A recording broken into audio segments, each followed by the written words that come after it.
Argentina football டீமுக்கு விடப்பட்ட சாபம் இது அப்படின்னு சொல்லிட்டு அர்ஜென்டினா மக்கள் நம்புறாங்க. அதுதான் கர்ஸ் ஆஃப் டில்காரா.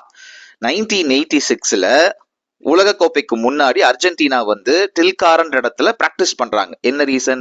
மெக்சிகோ உயரத்துக்கு இந்த இடமும் இருக்கு, அந்த கண்டிஷன்ஸ்க்கு ஒத்து வரணும் அப்படின்ட்டு. அப்போ அங்க இருக்கிற ஒரு மேரி மாதா கோயிலுக்கு அங்க இருக்கிற வீரர்கள் கூட்டு போறாங்க.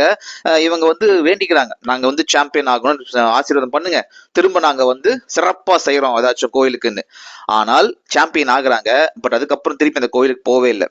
அதனாலதான் 1990ஸ்லயும் 2014 உலக கோப்பை எல்லாம் பயங்கரமான டீமுக்கு அடின்னு சொல்லிட்டு அர்ஜென்டினா மக்கள் நம்ப 2018ல அந்த அர்ஜென்டினா டீம் வந்து எது 1986ல ஆடின டீம் இந்த கோயிலுக்கு திருப்பி போயிட்டு செய்ய வேண்டியதெல்லாம் செஞ்சிருக்காங்க.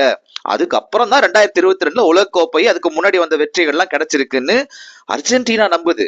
ஆனால் அந்த கோச் இருப்பார் இல்லையா, 1986ல அவங்கள கூட்டு போன கோச் கார்லோஸ், அப்புறம் அங்க இருக்கிற வீரர்கள், அவங்க எல்லாம் அப்பெல்லாம் நாங்க ப்ராமிஸே பண்ண கிடையாது, அப்படி நாங்க போகவும் கிடையாது அப்படின்றாங்க. எதுவா இருந்தாலும் அந்த கர்ஸ் ஆஃப் டில்காரா அப்படியே கடந்து போயிருச்சு. அதனாலதான் பாருங்க, அடுத்தடுத்த உலக கோப்பையில அர்ஜென்டினா வந்து ஃபைனலுக்கு போயிட்டு இருக்குன்னு அர்ஜென்டினாவே நம்புதுங்க.